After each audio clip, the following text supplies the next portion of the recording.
não. Depende muito, mas não podemos deixar com que eles dominem a gente, pois tem alguns que é a nossa carne que botam para a gente ter. O segundo tópico, ele fala sobre o nosso relacionamento com Deus. Eu acho que é uma coisa muito importante, então eu decidi botar ele como o segundo tópico.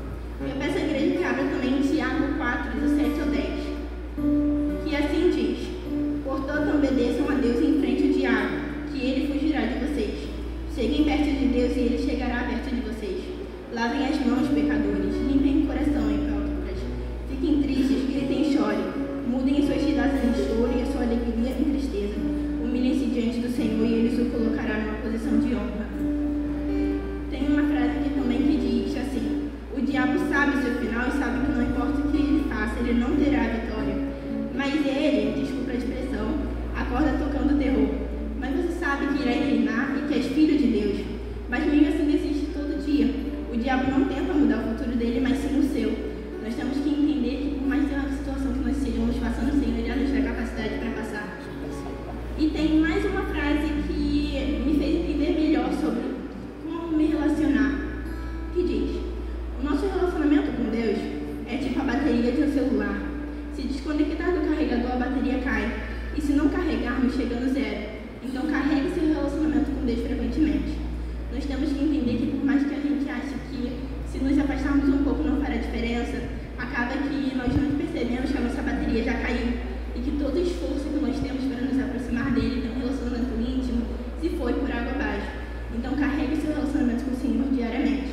E o terceiro e último tópico diz sobre os planos de Deus. Sabemos que o plano de Deus é maior do que os nossos.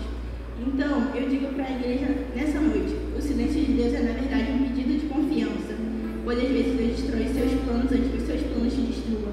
Tem planos que nos afastam e que nos aproximam de Deus. E esses que nos aproximam de Deus, Ele vai fazer acontecer. E os que nos afastam, Ele destrói para que nós não nos afastemos dele e eles nos destruam. Então, não fiquem com medo de os seus planos não acontecer, pois eu sei que se for da vontade de Deus, irá acontecer. Também peço para que a igreja abra em Jeremias 29:11, que também está escrito: porque sou eu que conheço os planos que tenho para vocês, diz o Senhor, planos de fazê-los prosperar e não de causar dano, planos de dar a vocês esperança e um futuro. Eu botei uma frase aqui também que diz muito sobre o ano que nós estamos passando, que é o ano da decisão. Diz assim: se você deseja mudanças, esteja disposto a pagar o frete. Assim como a Rafa disse aqui, decisões têm consequências, sejam elas boas ou ruins. E algumas pessoas acham que tomando a decisão certa não muda a vida delas, mas eu tenho certeza que muda sim. Que ou sua vida espiritual cresceu, ou seu relacionamento com Deus está muito grande, porque você está botando a vontade dele acima